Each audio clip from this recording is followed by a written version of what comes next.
안녕하세요. 별성형외과 백형희 원장입니다. 많은 분들이 코 성형 수술을 생각하고 있고 수술 후에 본인이 원하는 코가 되고 싶어 하지만 불행히도 원치 않는 모양이 나오면서 부작용으로 인해서 재수술을 하지 않으면 안 될 상황에 처한 경우가 굉장히 많이 있습니다. 제 생각에는 얼굴의 다른 어떤 부위의 성형 수술에 비해서 재수술률이 월등히 높지 않나 이렇게 생각을 하고 있습니다. 첫 편에서는 어떤 코가 재수술하기 어려운 코인지, 그리고 재수술 후에도 또 다른 어떤 문제를 야기시킬 수 있기 때문에 좀 더 신중하게 알아보고 접근을 해야 된다. 재수술의 어려운 타입에 대해서 설명을 했었고요. 또 재수술을 할 때 반드시 지켜야 되는 암묵적인 원칙이라는 게 있습니다. 그 원칙을 다 지켜서 수술했으면 좋겠지만 그렇지 못한 경우가 있기 때문에 여러분들이 이미 수술하기 전에 원칙이 어떤 것이 있는지에 대해서 먼저 염두에 두고, 그리고 재수술을 상담하고 그리고 알아보는 계기가 됐으면 좋겠다라는 생각이 들어서 그 원칙에 대해서 오늘 좀 얘기해 보고 싶습니다. 첫 번째로는 코 수술 후에 불행히도 이제 염증이 생긴 경우가 있는데요. 간혹 가다가 이제 염증이 생겨서 단순히 보형물을 제거 수술을 했다는 것만으로도 다 됐는 줄 알고 있지만, 사실은 보형물을 제거 수술을 할 경우에 보형물로 인해서 생긴 염증 조직까지 같이 제거를 해 주어야 됩니다. 코에는 피부 자체가 이렇게 두껍지가 않아요. 그런데 한 번, 두 번, 세 번 이렇게 수술하다 보면 코의 피부가 굉장히 얇아집니다. 그리고 염증으로 인해서 두툼하게 되어 있고 피부도 두꺼워진 것처럼 보이지만 그 염증 조직 때문에 재수술을 생각하는 경우가 있겠죠. 재수술을 한 경우에는 염증 조직을 제거하게 됩니다. 그럼 제거하게 되면 코의 피부는 더 얇아지게 되겠죠. 그래서 당연히 재수술할 경우에는 다시 거기다가 보형물을 넣는 게 아니라 그 염증 조직을 제거하고 나서 얇아진 피부를 자기 몸에 있는 진피라고 하는 속살을 띄어서 그거를 이식을 시켜서 피부를 다시 원래대로 복원하는 수술이 필요합니다. 따라서 자가 조직인 진피를 이식을 해서 피부를 두껍게 하지 않는 이상 원칙적으로는 보형물을 사용할 수가 없습니다.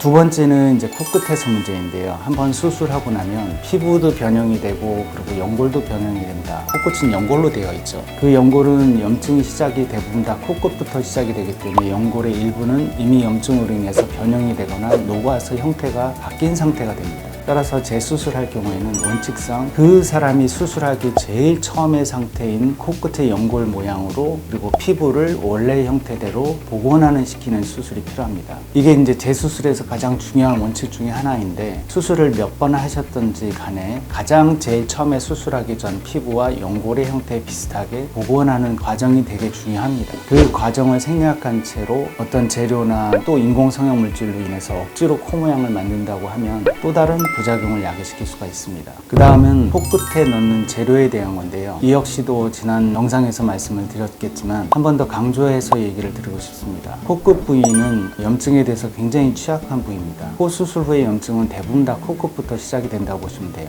누구나 다 콧구멍 속 안에 정상적으로 세균이 있기 때문에 언제든지 염증이 생길 수가 있습니다. 그런데 이 코끝 부위에 본인의 자가 조직이 아닌 인공 성형 물질 또는 기증연골, 기증진피 이런 것들이 있겠죠. 인공적으로 만들어져 있는 어떤 성형 물질을 내 코끝에 넣는다 그러면 그것들이 전부 다 이물질로 작용을 합니다. 그래서 내가 코에 염증이 생겼을 때 코 수술 안 한 사람들은 코에 염증 생겼다 그러면 그렇게 대단히 걱정하지가 않겠죠. 왜냐하면 코 속 안에는 이물질이 없기 때문에 저절로 낫거나 치료가 가능할 거라고 생각을 합니다. 그러나 코를 수술을 했는데 코끝에 저기도 모르게 어떤 이물질이 들어가 있다고 하면 내가 염증이 생겼을 때 그 이물질이나 인공물질을 제거하지 않는 한 그 염증이 나을 수가 없다는 겁니다. 따라서 코를 재수술할 때 원칙은 코끝 부위에는 어떠한 경우가 있어도 자기 몸에서 있는 자가 조직을 채취하여 이식 수술하는 겁니다. 그래서 코에다 이식을 해서 원래 마치 내 코에 있었던 연골이나 피부의 형태로 생착을 시키는 거죠. 물론 자가 조직 이식 수술은 생착률이 굉장히 떨어집니다. 연골 같은 경우에는 생착이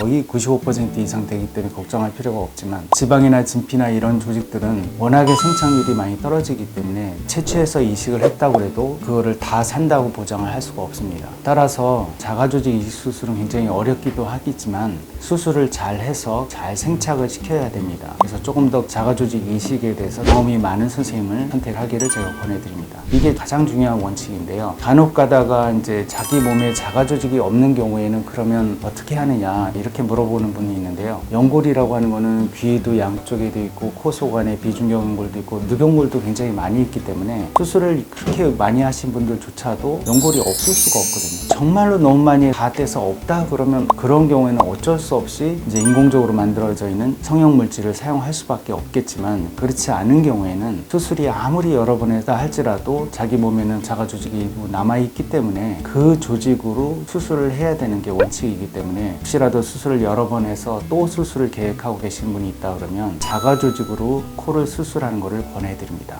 그 다음은 코 성형 수술에 원치 않는 문제가 생기는 경우 중에서 특히 코끝 부위에서 많은 경우가 생기는데요. 수술 후에 내 코끝이 이렇게 수술 안 한 사람처럼 말랑말랑한 게 아니라 좀 딱딱하다고 할 경우에는 본인의 코 끝의 피부가 두껍고, 흔히 얘기하는 이제 보코라고 하죠. 살도 많은 경우에는 그게 버텨줍니다. 피부가 그렇게 두껍지 않고 살도 별로 없는 경우에는 계속된 수술 후에 생긴 압박에 의해서 코끝의 피부가 점차 얇아지고 살도 없어지게 되면서 혈관이 발달해서 코끝이 붉어질 수도 있고 연골이 비쳐 보일 수가 있기 때문에, 처음 수술 후에 코끝이 변형이 된 경우에는 두 번째 수술을 했을 때 역시 코끝이 딱딱하다면 똑같은 부작용이 더 빨리 생길 수 있다는 겁니다. 그래서 수술 후에 내 코끝이 말랑말랑해야 되냐, 꼭 그렇게까지 할 필요는 없겠지만 두 번째, 세 번째, 네 번째인 수술인 경우에는 특히 더 코끝이 어떤 압박을 주지 않는 형태로 코 수술이 돼야지만 향후에 또 다른 부작용을 피할 수가 있습니다. 그래서 수술 후에 내 코끝이 또 다시 딱딱한지 그렇지 않은 경우가 있는지 그걸 먼저 확인한 후에 재수술을 꼭 결정하시기를 권해드립니다.